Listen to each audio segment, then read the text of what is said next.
Welcome. My name is Kendra Morgan, and I'm the host of the Rise and Build podcast, where we hope to empower you to rise up and build a strong family, knowing you have to strengthen your hands to do the good work. Come with us as we rise and build. Hi, you guys. Welcome to the Rise and Build podcast. I am super excited about this series. We are going to be talking about building marriages. And today I am sitting across from Scott Johnson, and he is going to share the topic of what wives and husbands should know. I met Scott years ago. You actually came to one of my fundraisers, maybe my third year in is when I met you. I remember that. And honestly, since we're talking about marriage, I'll never forget, you went up to my husband after I got done speaking. Do you remember this conversation with him? I do, yeah. And you said, I watched you more than Kendra because of the way you watched her. I do remember that. Anyways, I don't know. I thought that was kind of sweet. I thought it was clear he was so proud of you, Kendra. Yeah, that's sweet. That's sweet. But I also know your wife. I've known Beth for years and years, and she taught preschool is when I first met her, saw her gifts and talents. And so I snuck her in, and she's been volunteering for us for years, and we love your wife. But tell us a little bit. I want the listeners to know about you. So tell us a little bit about you. Sure. I grew up in the northwest suburbs of Chicago. I came to Tulsa to go to Tulsa University longer ago than I would care to admit.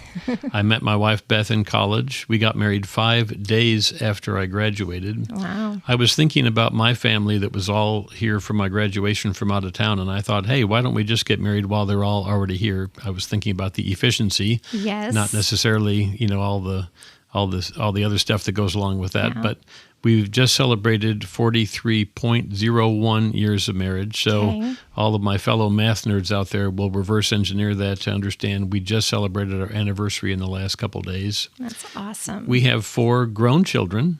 3 of them are married, and 2 of the married children have between them 7 kids. So we are now Baba and Nana to 7 grandkids, and that is just the best. All these people all these years tell you how great it is, and then when you actually have the grandkids, you find out they were all telling the truth. Yes, I hear that often, and so I am excited about that season of our life for sure. Well, tell me, you mentioned a little bit about your family. I know when we, as a team, we always kind of brainstorm topics, and this topic came up.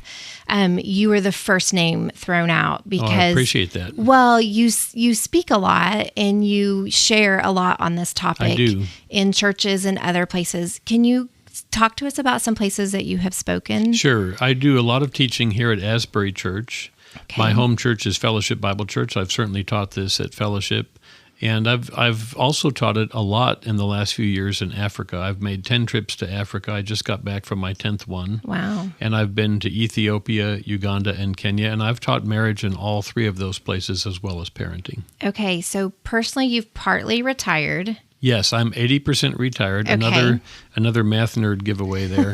That means I work an average of 1 day a week now. And I'm really enjoying that. I don't have a set schedule. Some weeks I work almost nothing, and some weeks I'm there a couple days. Okay, so the time that you're not working your 1 day, what do you say you do in your time? I spend more time with the grandkids than I used to be able to spend with them. And then I do a lot of preparation for teaching, and I just do a lot of connecting. Okay. Africans are very social. I'm connected with a lot of them on WhatsApp and on Facebook Messenger. It seems like I'm always responding to inquiries and comments and things like that. But I just came from a lunch. I have a coffee with a guy right after this. I have breakfast with somebody tomorrow morning. I had breakfast with someone today. I love networking. I love it. I didn't think I was an extrovert years ago. I'm not really sure if I was, but I don't think I could deny it today. Awesome. Okay. Well, I love it. Well, I know that marriage and this whole topic is really important to you. You're very passionate about it. I feel like being married 43 years, you have a lot to bring to us just in your daily wisdom.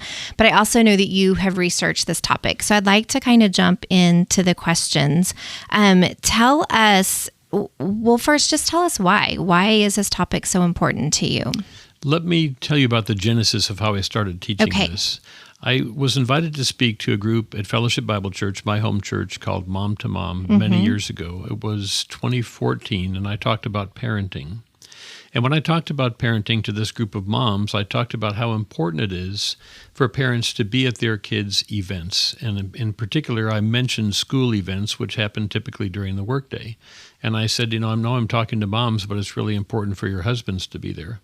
And one of the moms said to me, I know it's important and he knows it's important, but I can't get him to come. How can I get him to come? And I heard this frustration and angst in her voice. I might even dare say with a little bit of irritation mixed in.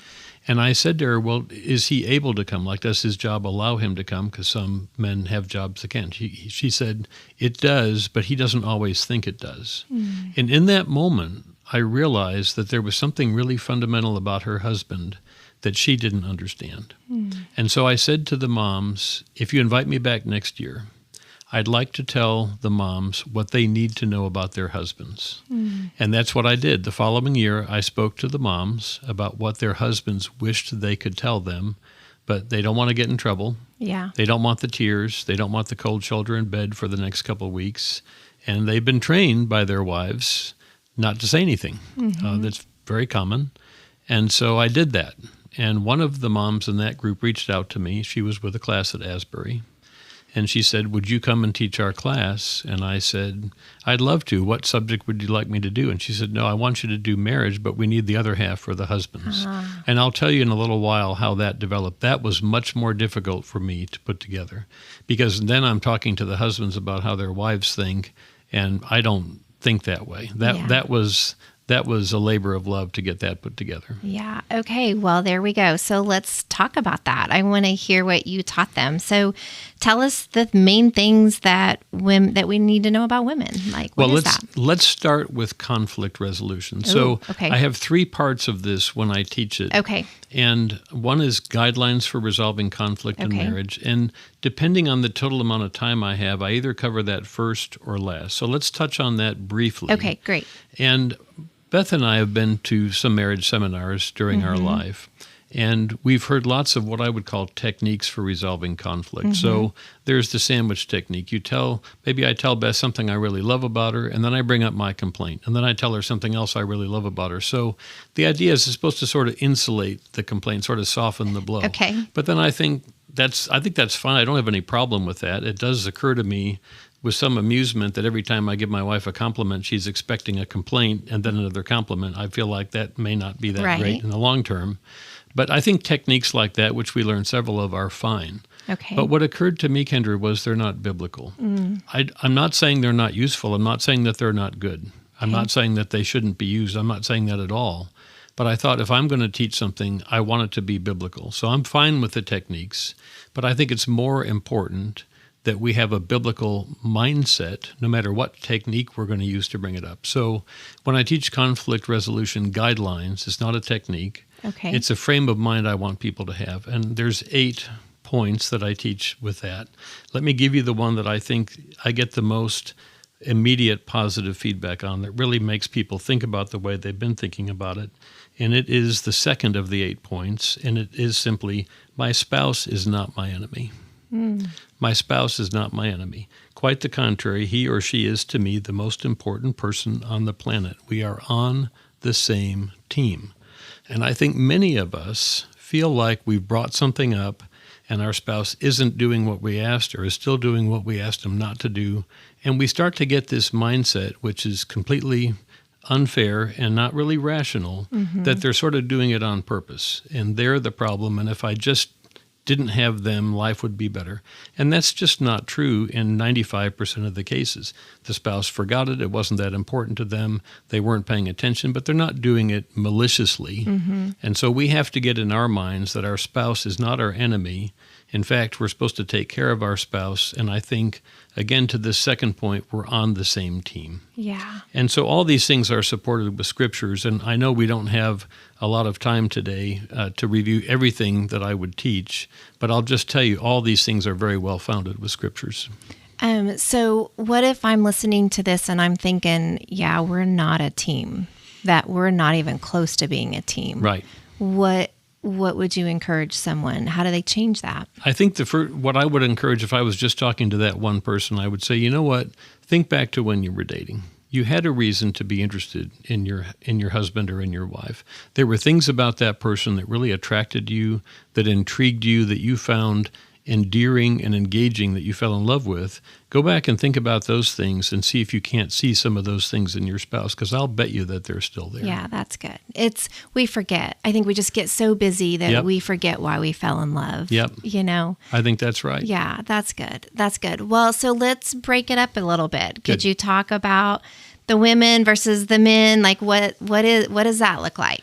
You bet. So, share all your research. We want to know. You bet. So I'll give you some tips of the iceberg. Okay, perfect. So after we talk about the 8 guidelines for conflict resolution, then those are the same for the husbands and the wives. Those are just they're the same guidelines. But after that, what I like to do is I speak to the wives. The husbands are in the room, but I'm talking to everyone, but I'm really speaking to the wives about what their husbands would like to say. Okay. And the wives kind of don't want to hear it from their husbands, and the husbands have been trained not to say it because they'll get in some kind of trouble as they perceive it. But they'll listen to me. They'll listen to me say it. And so I first love to have the wives look at their husbands. I say, I want you to look at your husband for a few seconds. That's surprisingly awkward for most of us. We're not used to doing that. Wow, okay. But I ask them to look at their husband, and then I say, okay, you can look at me again. And I'll say, now for the next few minutes, I'm going to speak for that gorgeous hunk of man you were just looking at a few minutes ago, but I'm going to tell you what he wishes he could tell you. And they'll receive it from me. So let me package up a few. Okay. There's 10 or 11 points that I give the women and the men. Okay. Let me package up just a few of them. Yeah. And again, I'll omit the scriptures for now, but just know that these are all well-founded in biblical principles. Which is what we love about you. Like you're always tying it back to the Bible, and we believe in the truth. So. And I think that's just so important. Yeah. So number one, women, your husband really needs to be respected, and he loves to be admired. He wants to be somebody's hero. And you will have a better marriage, ladies, if you make sure he knows he is your hero. Because he wants to be somebody's hero. It may as well be you. That's one. Another one is to remember the time when he walked in the room and you lit up. You were so happy to see him. Now he gets home from work and you're so tired and you just want to pawn the kids off on him and go away, and he doesn't feel like he's number 1 or number 2 or number 3 anymore. Yeah. So make sure he knows he's still number 1 in the big picture. And part of what I say when I say this, there's a word that's a little controversial. I'm not really sure why, but the word is frumpy. I tell wives, don't be frumpy. Yeah. Now, I've looked this up, and what it means is drab or dowdy or sort of dull in dress. Okay. When you're dating, ladies, you were dolled up, if I can say it that way. I mean, you dressed up for your husband, and you went all out. And then after that, especially when you got kids, he comes home, and you're in sweatpants. Yeah. Well, I mean, just a couple days a week. It doesn't have to be every day. Yeah. A couple days a week, get dressed up, put a nice dress on or some nice slacks or some nice jeans or whatever it is, and make yourself up for him like you were dating him. Okay. Can I add a story to Sure, that? It just popped absolutely. in my head. Okay. So I had, when I first got out of college, I had a job with kind of a mentor lady. She had been a special ed teacher for years and years and years. And we were working for the federal government. So we were working in North Tulsa. And she was kind of a crazy driver. And she was speeding, and a cop threw on the lights. And she started digging in her purse. And I hadn't been around her a whole lot. I could see it coming. And so she is digging in her purse. Well, she finds red lipstick and starts putting it on. And I was like, what is she doing? You know? And so she gets pulled over, and it's her husband. And he pulled her over and was like, you're speeding again, said her name. And she was like, I know. Well, so they talked for a while. Of course, he didn't give her a ticket, told her to slow down. And when he walked away, she looked at me and I said, why'd you put on lipstick? And she's like, I always want to look good for him. How about that? And that, I mean, in my mind, I was like, yes, I always want to look good for my husband. That's right. And then she leaned over, she goes, and I didn't get a ticket, kind of giggling, right? Yeah. So anyways, it is, we get comfortable, but it's so important. That's a fabulous story. To give them the little things, That's right? Right. And the thing I tell ladies is you all know how to do this because all of you did all of it when you were dating. Yes. You all know how to do it already. So that's another point. I think we're going to talk about physical intimacy in a little while, so I'm going to defer that for now. Ladies need to understand their husband has a strong instinct to provide for his family. Okay. And if I go all the way back to when I was speaking to the moms, that's what clicked in me when this mom, who is a person I really loved, I loved her and her husband, and I could see and feel the legitimate frustration in her voice, but what she didn't understand was her husband felt conflicted between what he perceived as providing for his family, which is of uber importance to most men. Most men instinctively understand this, and being at the kids' thing, whatever it was at school. And when men are put in a position to make that choice, they just lock up. They don't know how to pick one over the other because they know they're both important. Yeah. And so ladies need to understand that his job, your husband's job, is really important to him. Yeah. Related to that, most men believe that they're one major mistake or two medium ones from being fired. Yeah. This is very common. I had no idea. I've always struggled with this, even though it's completely irrational. I've always had great jobs, had great relationships with my bosses. But I've struggled with this my entire career for no good reason. It's completely irrational. And I was greatly comforted to find out as a fairly young man that it was common. Like, this is common. It wasn't just me. Wow. So ladies need to understand their husbands feel like they're just on the edge of not being able to provide for their family, even if they have a fantastic job. Yeah. Wow. Okay. That's great another to one. know. So another one is don't nag or constantly correct your husband. Yeah. And I'm going to give you two references on this because this just cracks me up. The first time I went to the class at Asbury and taught this, to my left, as I'm standing up in the front of the room, was a woman. And we read Proverbs 21:9, which basically says it's better to sleep on the corner of a roof than to live in the house with a quarrelsome wife. Yes. And the lady smiled, and this was all in good fun, and she looked at me and she said, I don't think that's in my Bible. And I just laughed inside because I said, well, let's read the next one, which is Proverbs 25:24. It is identical. I mean, there are two verses, 4 chapters apart, that are literally identical. Yeah. Better to sleep on the roof than to live in a house with a quarrelsome wife. Yeah. And Solomon wrote that. He had plenty of experience with wives. I'm sure he had plenty of quarrelsome ones in the mix. Yeah. There's also one, too, about a dripping faucet. Yes. Right? Yes. And I just know sometimes the drip can drive you crazy. Yes. And it's a good reminder for me, don't be a dripping faucet. So, okay. That's right. One last one for the wives, and I think maybe this may sum it up. Success is important to your husband. Success is important to all men. And the bottom line, the summary of this is, if your husband believes he can be successful with you, he will want to spend time with you. If he does not believe he can be successful with you, and I'm talking about physical intimacy, but I'm talking about so much more than that, the whole relationship. If he does not believe he's your hero, if he doesn't think he's appreciated, if he doesn't believe you're responding and connecting with him intimately, he will want to spend time elsewhere where he believes he can be successful. That problem makes a lot of workaholics. It makes a lot of guys that spend too much time with their buddies or playing softball or bowling or golf. It makes for a lot of guys spend too much time at church because they feel successful at church more than they do with their wives. So wives, help your husband to feel like he is successful with you, and he will lean in, he will want to spend more time with you. So I'm listening to this and maybe thinking, gosh, I've got a lot to work on.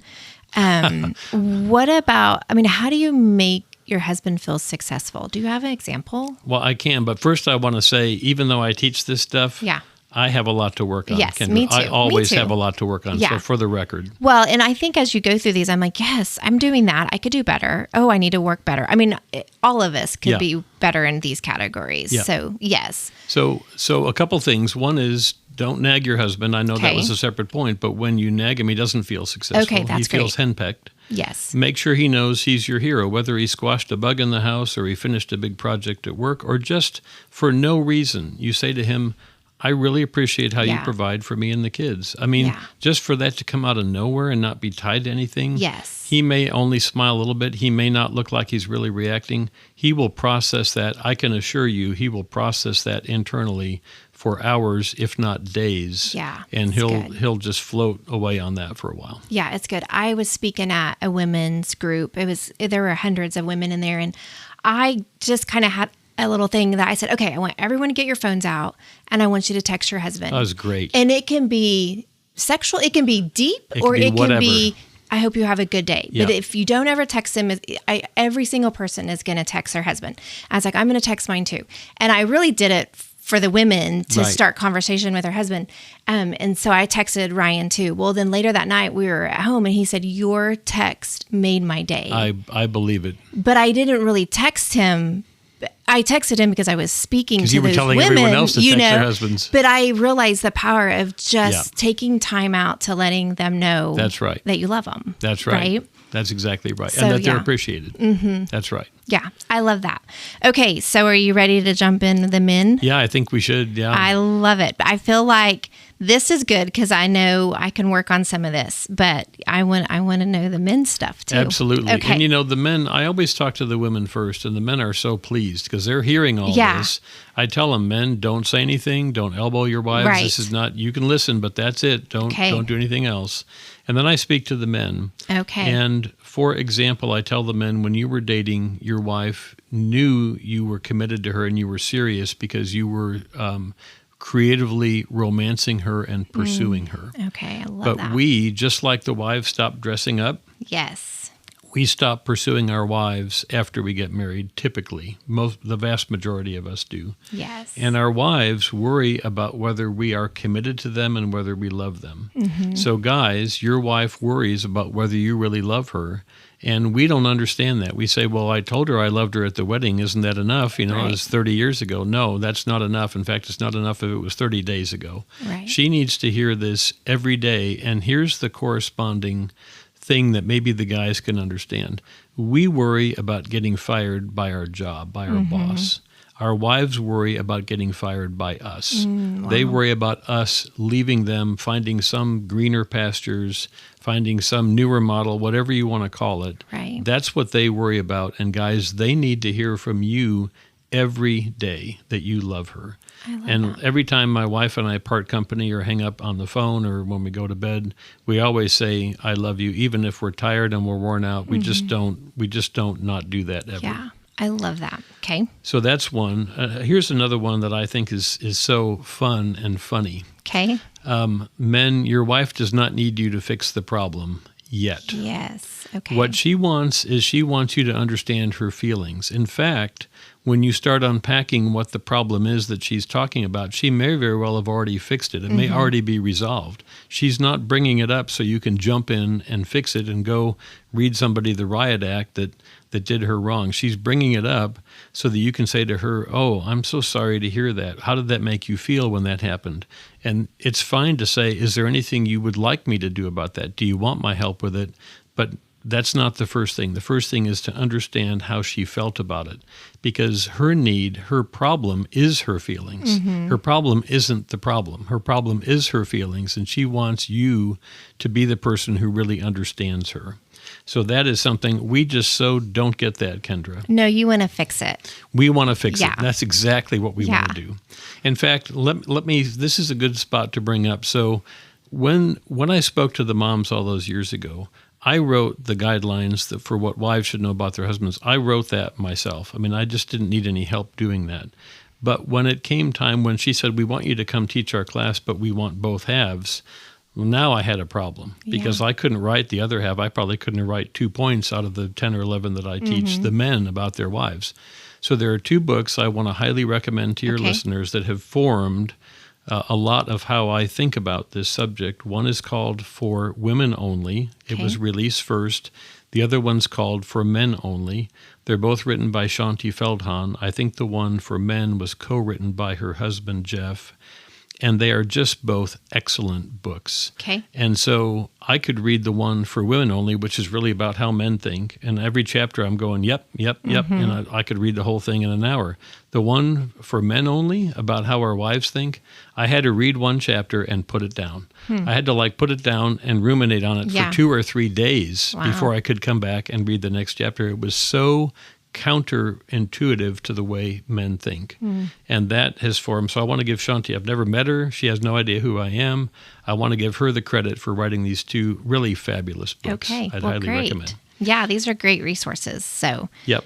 Okay, so let's keep talking about the men. You bet. So guys, you are never more attractive to your wife than when you help with the house. Like if you're interested in romance, load the dishwasher, unload the dishwasher, wash the actual dishes that are in the sink, take care of the kids, give them their baths, clean the toilet, get your clothes into the hamper, fold the clean clothes out of the dryer. I mean, you're getting sexier by the second when you do this stuff. Yes. So Amen. You don't understand the connection of the, there you go, Kendra. Yes. So you don't understand the connection of this with your wife, but this goes a huge way with your wife.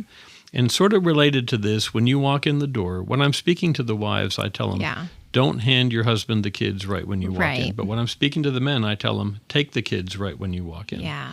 I'm not, my advice to the two does not line up. But the reason it doesn't line up is I want each party to go all the way to where the other party's needs are. Yeah, that's good. So I tell the women, don't hand off the kids to your husband. Give them some time to decompress. But I'm talking to you men now. You need to take the kids when you get home. And I want to point this out. In the scriptures, it talks about a time when some parents brought their kids to Jesus. We know the disciples scolded them and said, basically, they said he didn't have time for that. Well, Jesus, in the passage in the book of Mark, not only does it say Jesus said, let the little children come to me, but Mark records that he was angry with his disciples for scolding them. And he said, let the little children come to me. Now, Jesus arguably was like the busiest guy in the world. Everybody wanted a piece of him. Right. Everybody wanted to talk to him. They wanted him to look into their eyes. They wanted him to hear them. Yeah. They wanted to touch him. And he had no children of his own. And yet he found time. Yeah. This could just make me tear up. He found time for these kids that were not his. Yeah. Men, you have no excuse to not find lots of time for your kids that are yours. Yeah. If the world's busiest guy that everybody wanted a piece of found time for kids that were not his. Yeah, that's and your wife powerful. will really appreciate that. That's powerful. I love that. What else? Is there anything else with I'll men? give you one more, and this just comes out of the Shanti Feldhahn book for men only. Men, inside your woman, inside your wife is a little girl. She wants to be beautiful, desirable, loved, and known by her man. This gets me emotional because it makes me think of my two girls when they were little, how they would twirl around and how they just wanted me to tell them. And I did all the time. And now I've got a granddaughter who's of that age and another one who's not 1 year old yet. But it just amazes me to think that even when I see a grandmother or somebody, there's a little girl in there. Yeah. And she wants to be beautiful to her man. Guys, I don't think we really understand this. The same way we want to be somebody's hero. Yeah. She wants to be beautiful to her man. And we just need to understand that. Yeah. No, I 100% agree with that. I love that. It's sweet. I think, again, we just forget the simpleness of the compliments and the making us feel special. Yes. You know? Yep. So it's a healthy reminder for sure. Okay, so men, women, we've talked about that. Anything else you want to add? Nope. Okay. No, we're good. This has been just so incredible, Scott. And I know that there is so much more to share, but I think breaking it up for the listeners, just what the men need and what the women need, it simplifies it, and we can all apply it to our marriages and our lives. I also really want to talk about sexuality. I know you have a lot to share about that too. So you are coming back on our next episode. We are going to dive into that. I'm super excited to go into that a little bit deeper. But Building All Children believes in the Bible, and we believe in the truth. And we always want to turn our families back to the truth teach them to rise up and build a strong family. So I always ask our guests if they have a scripture or two that they would like to share. You bet.